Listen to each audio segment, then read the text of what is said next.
ഉളിയത്തറുത്ത മൃഗത്തിന്റെ എല്ലും തോലൊക്കെ നമ്മൾ എന്താണ് ചെയ്യുക?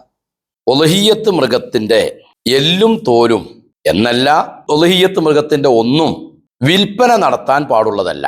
എന്നാൽ ഫക്കീറന്മാരായ ആളുകൾക്ക് ഉലഹിയത്തിന്റെ മാംസം ലഭിച്ചാൽ ആ ഫക്കീറന്മാരായ ആളുകൾക്ക് മിൽക്ക് ഉണ്ടാവും, ഉടമാവകാശം ലഭിക്കും. അതുകൊണ്ട് അവർക്ക് അത് വിൽക്കാവുന്നതാണ്. അവർക്ക് ലഭിച്ചതിന്റെ ശേഷം ഉലഹിയത്ത് അറുക്കുന്ന ആൾക്ക് അതിൽ നിന്നൊന്നും വിൽക്കാൻ പാടുള്ളതല്ല. അതുകൊണ്ട് തന്നെ അതിന്റെ എല്ലും വിൽക്കാൻ പാടില്ല, അതിന്റെ തോലും വിൽക്കാൻ പാടില്ല. അത് നിർബന്ധമാക്കപ്പെട്ടതായ ഉലഹിയത്താവട്ടെ സുന്നത്താക്കപ്പെട്ട ഉലഹിയത്താവട്ടെ ഏതാണെങ്കിലും അതിന്റെ എല്ലോ തോലോ വിൽക്കാൻ പാടില്ല, അത് നിഷിദ്ധമാണ്. എന്നാൽ എന്താണ് ചെയ്യേണ്ടത്? ആ എല്ലും തോലും ഫക്കീറന്മാരായ ആളുകൾക്ക് സദക്കയായി നൽകണം. ഫക്കീറന്മാരായ ആളുകൾക്ക് സദക്കയായി നൽകണം. അത് വിറ്റിട്ട് കാശ് കൊടുത്താൽ പോരെ, അത് പറ്റൂല. ആ എല്ല് തന്നെ സദക്കയായി കൊടുക്കണം, തോല് തന്നെ സദക്കയായി കൊടുക്കണം. അത് വിറ്റാൽ അത് വിറ്റ് കാശ് കൊടുത്താൽ പോരാ. അപ്പം നമ്മൾ വിൽക്കാൻ വേണ്ടി വേറൊരാളെ ഏൽപ്പിച്ചാലോ? അതും പറ്റൂല.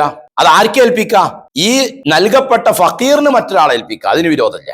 ഇനി അത് വിൽക്കാതെ അവന് സ്വയം ഉപയോഗിക്കുകയാണെങ്കിലോ അതിന് വിരോധമില്ല, അവനിക്ക് സ്വന്തം ഉപയോഗിക്കാം എന്നതല്ലാതെ വിൽപ്പന നടത്താൻ പറ്റൂല, വിൽക്കാൻ മറ്റൊരാളെ ഏൽപ്പിക്കാനും പറ്റൂല. അപ്പം കൂട്ടമായൊക്കെ ചെയ്യുകയാണെങ്കിൽ നമ്മൾ അതിന് ഫക്കീറിനെ കണ്ടെത്തുക, ആ ഫക്കീറിനെ കണ്ടെത്തിയിട്ട് എല്ലും തോലൊക്കെ അവനെ ഏൽപ്പിക്കുക.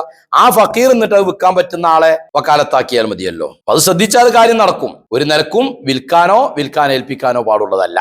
അത് ഫക്കീറന്മാരായ ആളുകൾക്ക് സദക്കയായി നൽകേണ്ടതാണ്.